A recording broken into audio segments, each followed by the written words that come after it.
Hey, Dr. Berg here. In this video, we're going to talk about apple cider vinegar. What are the benefits? What are the myths? First of all, here's the myth that apple cider vinegar contains a lot of nutrients. It really does not. It doesn't have a lot of vitamin A. It doesn't have a lot of vitamin C. It doesn't have a lot of minerals. What it does have is something even more important. In fact, the real reason why apple cider vinegar works for so many conditions has to do with this one thing it has called acetic acid. That's an acid. And the reason why it works is, and this might go against a lot of philosophies out there, is that the body, most bodies that I check in my office over many, many years, are way too alkaline. Now I know that goes against maybe what you've heard, that everyone's too acid, but that's not true. You really have to, when you talk about pH, you really have to understand that every part of your body has a different pH. So if someone says, oh yeah, you're too acid, well, what pH are you talking about? The urine? Are you talking about the saliva? The real true indicator of pH for a body should be in the blood, but it's very difficult to test that because as soon as you take the blood out of the body, it alkalizes or it oxidizes and it can change the pH right away. So you have to, it's very expensive to determine that. So you have to go by symptoms. And so if you ever wanted to really know, just look up in, I don't know, Google it, all the conditions for too acid, called acidosis, and look up for the conditions of alkalosis and all those symptoms. And you'll be able to see which ones you have, and you can determine based on those two factors. So what we're talking about is the blood pH here. Most people have a blood pH which is excessively alkaline. And yes, it's true that your blood should be slightly alkaline, but in this situation it becomes even too alkaline. Okay? And that's why apple cider vinegar works so well, because it changes. If you change the pH of your body just a slight bit, you can create huge effects because the pH is so important in transporting minerals and allowing enzymes to work, to stimulating the thyroid, to increasing metabolism, all these things. So let's just take a deeper look at this one acid, acetic acid. The pH of acetic acid is very acidic. It's 2.5. That's like almost like stomach acid pH. It's way down there. So it's really good for the stomach. People take it for heartburn. And by the way, heartburn, acid reflux, indigestion, that is a condition where your stomach is too alkaline and the valve on top does not close. And I know people say it's too much acid. No, it's not. In fact, if you have acid reflux or heartburn, just take some apple cider vinegar and see how much better you feel. I mean, you'll feel wonderful because the valve will start closing on the top and the acid won't start regurgitating up through that valve. So it's good for GERD, acid reflux, indigestion. Okay? And as you age, especially over the age of 50, 60, 70, your pH in your stomach starts going lower, it goes higher and higher and higher. So it becomes more and more alkaline. So you need more acid as you age to be able to digest protein and absorb minerals. Because if your pH is too alkaline, which most people have a problem with too much alkaline, they can't absorb calcium. They can't absorb minerals like they used to. So what happens, especially with calcium, is calcium starts building up in the soft tissues throughout the body. So you have the soft tissue calcification. I mean, you see that in people that are getting older, they're getting stiff, they have arthritis, bursitis, they get calcium developing on the eyes, there's cataracts. On the joints is arthritis, on the nerves there's neuritis, on the kidney is kidney stones, on the gallbladder is gallstones, and the teeth is tartar. That could come from a pH problem. It's an alkalosis, a systemic alkalosis, which is your whole body is too alkaline. One of the things that I like to do as well is make sure they're taking the fat-soluble vitamins to transport that calcium out, like vitamin D and K2. But in this video, we're going to talk about the pH piece of this thing. Now, what causes this alkaline state?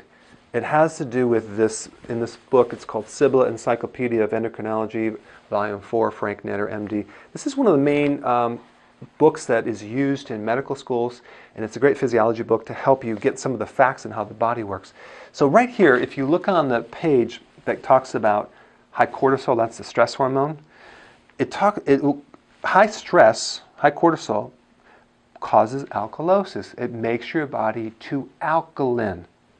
So unless you don't live on planet Earth, you might not have this problem, but most people I know live on planet Earth, they have a lot of stress, their bodies become too alkaline over time.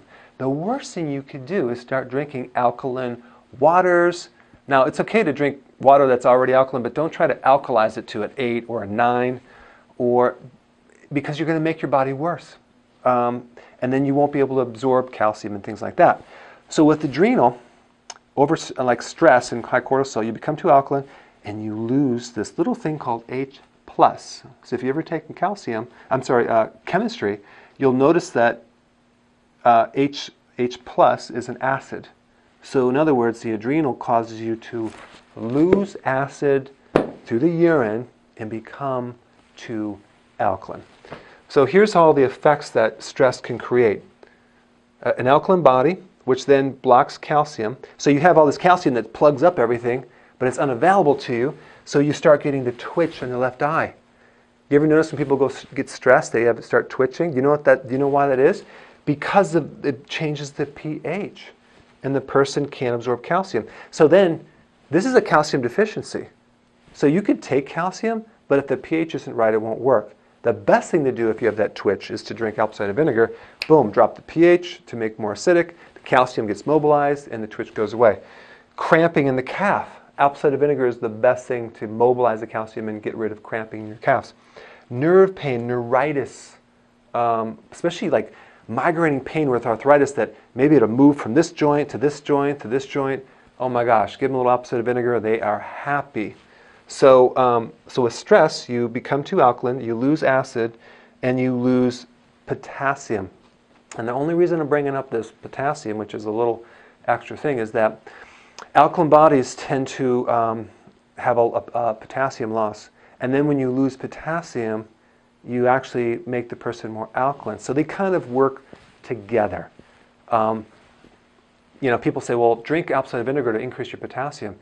That's not what's going to do it. Apple cider vinegar will help increase your potassium because you'll stop losing the potassium and you'll make the body more acidic and like it should be. And so that will help the potassium. And just think about, look at this. Potassium deficiency, high blood pressure, constipation, feeling of weakness, fatigue, irregular heartbeats. When you hear these claims about apple cider vinegar curing all these different things, high blood pressure, constipation, weakness, irregular heartbeats, it's because of the retention of the potassium, because the chain reaction that occurs after getting the pH in the correct level. People that drink a lot of protein drinks, or they eat too much protein, let's say they do the Atkins diet, or they're doing this high protein diet, what happens, there's the waste from that protein, it's called guanidine, it's a chemical. Very, very, very, very, very alkaline, okay? And so that can cause twitching, nerve pain, and a lot of arthritis, okay? Even when you do like the ketosis diet and you're doing more protein, you may feel stiff, you might feel more arthritic. Drink some apple cider vinegar. It flushes this thing out so nicely. So apple cider vinegar is the antidote to the residue of high protein, or too much protein for your liver and your body. So it's a really good cleanser. So this acid, apple cider vinegar, helps absorb minerals, helps mobilize calcium, helps you digest protein better without the waste. It helps the immune system, and that's the last thing I want to talk about. You've heard that people will take like vitamin C for a cold, right? Or for a virus infection. It's not the vitamin C necessarily that's creating the big effect, because most people aren't even taking vitamin C. They're taking a vitamin C lookalike, or a fake vitamin C called ascorbic acid, which is not really the true vitamin C complex, which again I'll have people disagree on this video. Because you can make synthetic vitamin C from ascorbic acid and cornstarch. Well, first of all, corn has no vitamin C. Cornstarch has no vitamin C. Ascorbic acid has no vitamin C. How can you take two things that don't have vitamin C, mix them together, and make ascorbic acid and think that's vitamin C? It's fake. The real benefit of vitamin C, or ascorbic acid, is the acid. You'd be much better taking the acetic acid to help your immune system. If you get a cold, if you have a fever, a viral infection, start taking the apple cider vinegar. It's really, really important.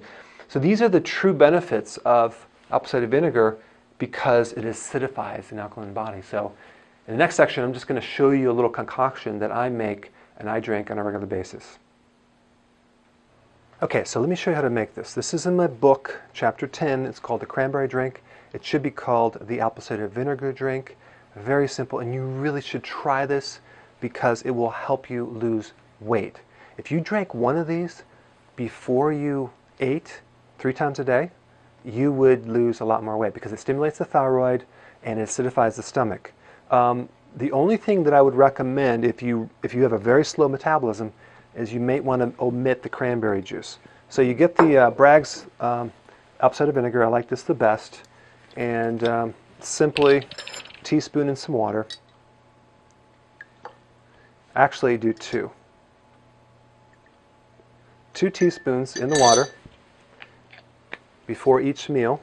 And some people say don't consume water before a meal, but this is an acid drink, so it's going to help stomach acids. But check this out. This is my favorite lemon juice, Italian volcano lemon juice. It's organic lemon juice, and this stuff is magical. It's wonderful, and you get it from the health food store. It's grown on these soils where the volcanic ash fertilized the soil. So you just do a teaspoon of this lemon right here. You don't have to use this lemon juice. You can use other lemon juice. You can use lemons. I like that lemon juice because I'm spoiled. Cranberry juice. Make sure you read the back of the label, and it just comes from whole cranberries. Because some people get the one that has extra grape juice or apple juice. You don't want that. Just do a teaspoon of this. And basically, this is your drink. Now, I like to, and this is just me, you don't have to do this. You can add some ginger, and there's some ginger root that you can shred in there, and it makes it a little spicy. I basically have this ginger extract that you can get. It's a liquid form. It's like ginger juice. And you put a little ginger, it's real spicy. There's a lot of great properties. It's a very good tonic. If you can't stand the taste, chances are you probably don't need it. Okay? If you really need it, you will crave it, and it makes you feel better. But I really want you to try this. Real simple. Drink this before you eat, and watch how much better you feel. Okay? So go ahead and do this, and give me some comments below. I'll see you in the next video.